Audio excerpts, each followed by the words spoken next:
आज की जो हमारा जो वर्ड है वो एंग्विश है, ठीक है। एंग्विश का मतलब होता है दर्द, बेचैनी, तकलीफ़ या फिर अज़ियत, ठीक है। इस स्टेट में होना, ठीक है, इस दुख की कैफियत में होना, दर्द की कैफियत में होना। तो इसका सिनोनिम क्या होगा? एगोनी, एगोनी, ठीक है। इसका मतलब भी यही होता है पेन या तकलीफ़। पेन, टॉर्मेंट का मतलब भी तकलीफ़ या अज़ियत होता है, और टॉर्चर भी सेम। क्या आप मुझे टॉर्चर कर रहे हैं, क्या मुझे तकलीफ़ अज़ियत दे रहे हैं। इसका उल्ट जो है वो कंफर्ट है, यानी कि आराम की हालत में होना। खुशी, जॉय, रिलीफ़ का मतलब भी आराम होता है। हैप्पीनेस का मतलब भी खुशी होती है, ठीक है।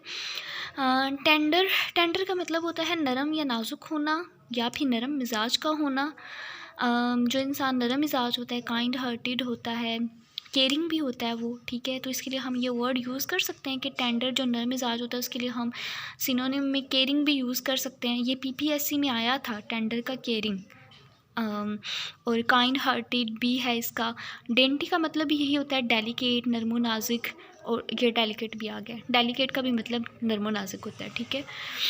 और इसका उल्ट क्या होगा? ओल्डर, यानी कि जो लोग बूढ़े हो जाते हैं वो नरम मिजाज नहीं होते हैं, आई थिंक सो। उन पे गुस्सा आ जाता है, उनमें हर टाइम गुस्से वाली कैफियत ज़्यादा होती है, उनके नर्व्स के इलाज छोड़ो, ठीक है। तो आप इस तरह से कर लो कि ओल्डर, जब इंसान एक यंग होता है ही इज़ डेफिनेटली नरम मिजाज होता है, लेकिन जब वो बूढ़ा हो जाता है, ओल्डर हो जाता है, तो उसके लहजे में सख्ती आ जाती है।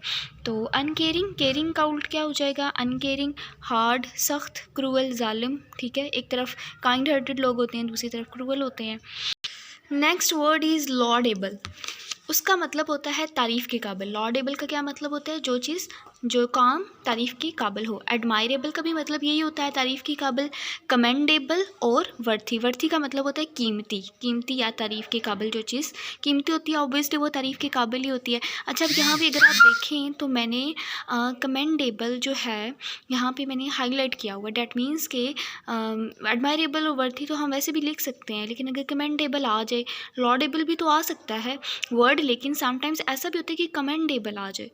तो अगर यहाँ पे कमेंडेबल आ जाता है तो आप इजीली उसका लिख सकते हो एडमायरेबल या वर्थी। तो इसको मैंने ज़्यादा इस पर फोकस किया है, इसको याद करने में, ठीक है। इसका उल्ट है, एक इंसान तारीफ़ के काबिल है तो दूसरा बुरा है, तारीफ़ के काबिल नहीं है वो बैड है, ठीक है, अच्छा नहीं है वो। अनवर्थी, जो चीज़ कीमती ना हो, ठीक है। डिसरिस्पेक्टेड, जिसकी तारीफ़ नहीं की जाती है, जो तारीफ़ के काबिल नहीं होता है। अथेंटिक होता है किसी चीज़ का, किसी स्टेटमेंट का सही होना, किसी डॉक्यूमेंट्स का या फिर पेपर्स का ठीक होना, उनमें जो स्टेटमेंट लिखी हुई है उनका ठीक, उस चीज़ का ठीक होना। Bona fide, your statement is bona fide, यानी कि सही है, रियल है, ओरिजिनल या फिर जेन्युइन। तो इसका उल्ट क्या होगा? करप्ट, किसी चीज़ का ख़राब होना या किसी चीज़ का रियल ना होना।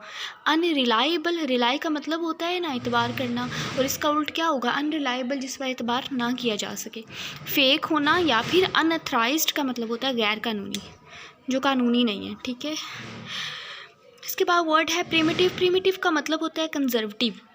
इसमें हम किसी चीज़ का कदीम होना भी लिख सकते हैं, किसी की सोच का कंजर्वेटिव होना या कदीम होना भी लिख सकते हैं, ठीक है।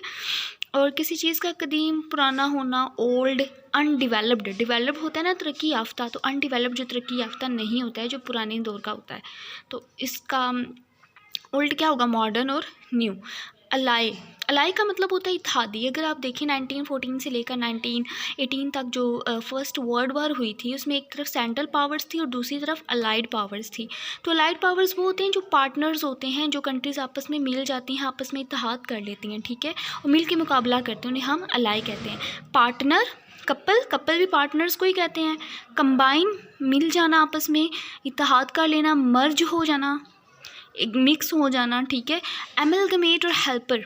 अच्छा, एमलगमेट ये वर्ड न्यू था, इसलिए मैंने इसको वो कर लिया, हाईलाइट कर लिया। वैसे ये न्यू नहीं है, ये हमने सेकेंड ईयर की केमिस्ट्री में भी पढ़ा हुआ है, रिएक्शंस में। आई थिंक HCl प्लस उसका एमलगमेट, एमलगमेट जो उसके साथ HCl के साथ जो केमिकल डाल के रिएक्शन करते हैं, जो उसको रिएक्शन में हेल्प करता है, तो वो एमलगमेट, ठीक है।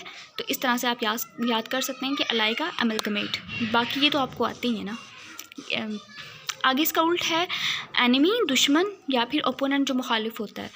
इसके बाद जो वर्ड है वो है एम्बेजलमेंट। एम्बेजलमेंट का मतलब होता है किसी को धोखा देना या चोरी करना, मेनली चोरी करने में यूज़ होता है, ठीक है।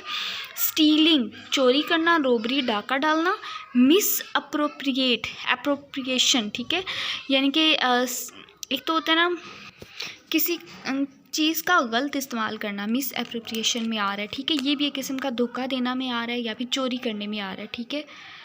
हाँ, एक तरफ आप एक इंसान चोरी करे तो दूसरा इंसान मतलब फ़र्ज़ कर लें कि चोरी करना का उल्ट क्या होगा, पे करना, पैसे अदा करना बजाय चोरी करने के, ठीक है। रिटर्न करना या फिर उसको कंपनसेट कर देना, कंपनसेशन मतलब तलाफ़ी कर देना, समझ आ गई। इसके बाद आता है ट्रियम्फ। ट्रियम्फ का मतलब होता है फ़तह, विक्ट्री। कन्क्वेस्ट का मतलब भी फ़तह होता है। मास्टरी का मतलब वैसे महारत भी होता है, दूसरी तरफ कब्ज़ा करना भी होता है। तो जब आप किसी चीज़ पे कब्ज़ा कर लेते हो डैट मीन्स कि आपने उस चीज़ को कंकर कर लिया, यानी कि उसको फ़तह कर लिया। विन जीतना, ठीक है। इसका उल्ट लूज़ हार जाना, फेल नाकाम हो जाना, डिफ़ीट मतलब शिकस्त खा लेना। एडवर्ट जो है ये एडवर्टाइजमेंट से निकला है, इश्तिहार देना, ठीक है।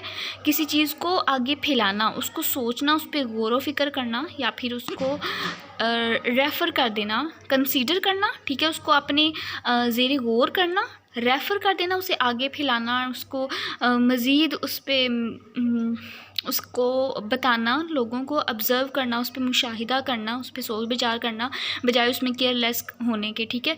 तो इसका उल्ट क्या होगा कि एक चीज़ जो है उस पर हम उसको गौर करें, उस पर तो उसका उल्ट क्या होगा, डिसरिगार्ड करना, यानी उसको इग्नोर कर देना, नज़रअंदाज कर देना, इग्नोर, फॉरगॉट भूल जाना, उसमें लापरवाही दिखाना, केयरलेस, ठीक है। और इसका नेक्स्ट जो है वो एडमोनिश है। एडमोनिश का मतलब होता है मना करना, डांटना या तनकीद करना। एडमोनिश का मतलब होता है रिब्यूक। किसी चीज़ से आप इसको एडमोनिश कर रहे हैं, यानी कि आप इसको इससे मना कर रहे हैं, ठीक है। या फिर रिब्यूक डांटना, किसी काम करने से मना करना, ठीक है। रिब्यूक या क्रिटिसाइज़ करना, उस काम पे तनकीद करना कि ये नहीं ठीक है, ठीक है, इस तरह से। रिब्यूक, क्रिटिसाइज़, स्कोल्ड उस चीज़ की मजम्मत करना। सेंसोर का मतलब भी क्या है, मजम्मत करना। अब ये जो वर्ड था ये भी GHQ में आया था, ठीक है। इन शॉर्ट मैं आपको ना 40 रोज़ के 10 तो करवा रही हूँ, लेकिन इनडायरेक्टली वो आपके 10 नहीं हो रहे हैं बल्कि 20 से 30 हो रहे हैं वर्ड्स, ठीक है। अगर एडमोनिश है तो देखिए इसमें रिब्यूक भी आपको पता चल गया, इसका मतलब भी पता चल गया, क्रिटिसाइज, कोल्ड, सेंसोर, तो कितने सारे वर्ड्स हो गए हैं। तो you are covering more than 700 words if you completed all the 200 words that I shared with you, that I am sharing with you, ठीक है। और इसका उल्ट क्या है, एक तरफ आप किसी चीज़ से मना कर रहे हैं, दूसरी तरफ आप उसकी इजाज़त दे रहे हैं, अलाउ कर रहे हैं, परमिट कर रहे हैं। किसी चीज़ पे अगर आप तनकीद कर रहे हैं तो दूसरी तरफ आप उससे क्या कर रहे हैं, उसका उल्ट क्या होगा, एक तरफ तनकीद करना है तो दूसरी तरफ क्या है, उसको वो करना, फ्लैटर करना, यानी कि उसको सही, उसको वो वर्ड यूज़ नहीं हो रहा, फ्लैटर करना, तो ये मतलब है ना कि उसको खुशामद करना, कि ये कहना कि आप ठीक कर रहे हो, उसको करेज करना, यस, करेज करना, ठीक है। फ्लैटर करना, वैसे फ्लैटरी का मतलब ये होता है खुशामद करना। तो मतलब एक तरफ आप किसी चीज़ पे तनकीद कर रहे हो, दूसरी तरफ आप उसको कह रहे हो कि ये ठीक है, ठीक है, अप्रूव कर देना, उसको मंजूर कर लेना। सो आज के भी 10 हो गए कंप्लीट।